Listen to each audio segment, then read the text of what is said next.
West bank സന്ദർശനം നടത്തിയ വിദേശ രാജ്യങ്ങളുടെ പ്രതിനിധി സംഘത്തിന് നേരെ ഇസ്രായേലി സൈന്യം വെടിയുതിർത്തു. ജനീനിലെ അഭയാർത്ഥി ക്യാമ്പുകൾ സന്ദർശിക്കുന്നതിന്റെ ഇടയിലാണ് ഈ പ്രതിനിധി സംഘത്തിന് നേരെ വെടിവെപ്പുണ്ടായത്. സംഘത്തിൽ ബ്രിട്ടൻ, ഫ്രാൻസ്, കാനഡ തുടങ്ങിയ 20-ൽ-അധികം രാജ്യങ്ങളുടെ പ്രതിനിധികളും ഉണ്ടായിരുന്നു. എന്നാൽ വിദേശ പ്രതിനിധി സംഘത്തിന് ഒരു മുന്നറിയിപ്പ് നൽകുന്നതിനായാണ് തങ്ങൾ വെടിവെച്ചതെന്നാണ് ഇസ്രായേൽ സൈന്യം നൽകുന്ന വിശദീകരണം. അവർ അനുവദനീയം അല്ലാത്ത റൂട്ടിൽ കൂടി സന്ദർശനം നടത്തിയെന്നും അതിൽ നിന്നും അവരെ പിന്തിരിപ്പിക്കുന്നതിന് വേണ്ടിയാണ് തങ്ങൾ വെടിവെച്ചത് എന്നുമാണ് ഇസ്രായേൽ സൈന്യം പറയുന്നത്. ഇത്തരമൊരു സംഭവം ഉണ്ടായതിൽ കുറ്റബോധമുണ്ടെന്ന് സൈന്യം പറഞ്ഞെങ്കിലും ആക്രമണത്തിന് പിന്നിലുള്ളവർ അതിന്റെ ഉത്തരവാദിത്വം ഏറ്റെടുക്കണമെന്ന് യൂറോപ്യൻ യൂണിയൻ ചീഫായ കാജ കല്ലാസ് പറയുന്നു. യൂറോപ്യൻ യൂണിയനിലെ 27 രാജ്യങ്ങളിലെ വിദേശകാര്യ മന്ത്രിമാർ ഇസ്രായേലുമായുള്ള വ്യാപാര ബന്ധം പുനഃപരിശോധിക്കാനുള്ള നീക്കത്തെ പിന്തുണച്ചതായും കാജ കല്ലാസ് പറയുന്നുണ്ട്. എന്നാൽ ഇസ്രായേൽ ഈ കൃത്യം മനഃപൂർവ്വം ചെയ്തതാണെന്നും 5 നയതന്ത്ര പ്രതിനിധികളെ മനഃപൂർവ്വം ലക്ഷ്യമിട്ടാണ് ഈ ആക്രമണം അവർ നടത്തിയതെന്നും പലസ്തീൻ വിദേശകാര്യ മന്ത്രാലയം ആരോപിക്കുന്നു. പ്രതിനിധി സംഘത്തിന് നേരെയുണ്ടായ വെടിവെപ്പ് ഒരിക്കലും അംഗീകരിക്കാനാവില്ലെന്ന് UN സെക്രട്ടറി ജനറൽ അന്റോണിയോ ഗുട്ടറസും പ്രതികരിച്ചു. തങ്ങളുടെ ജോലി ചെയ്യുന്ന നയതന്ത്ര ഉദ്യോഗസ്ഥർക്ക് നേരെ ഒരിക്കലും വെടിവെക്കുകയോ ഒരു വിധത്തിലുള്ള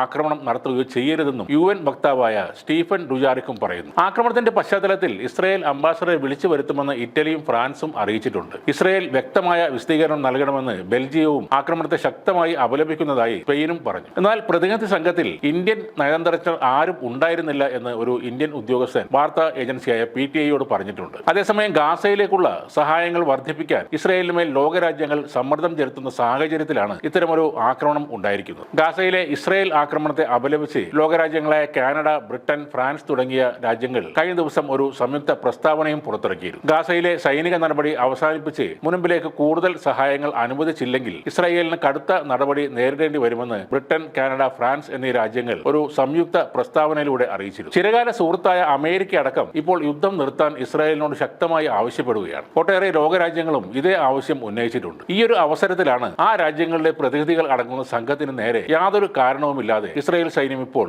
വെടിവെപ്പ് നടത്തിയിരിക്കുന്നത്.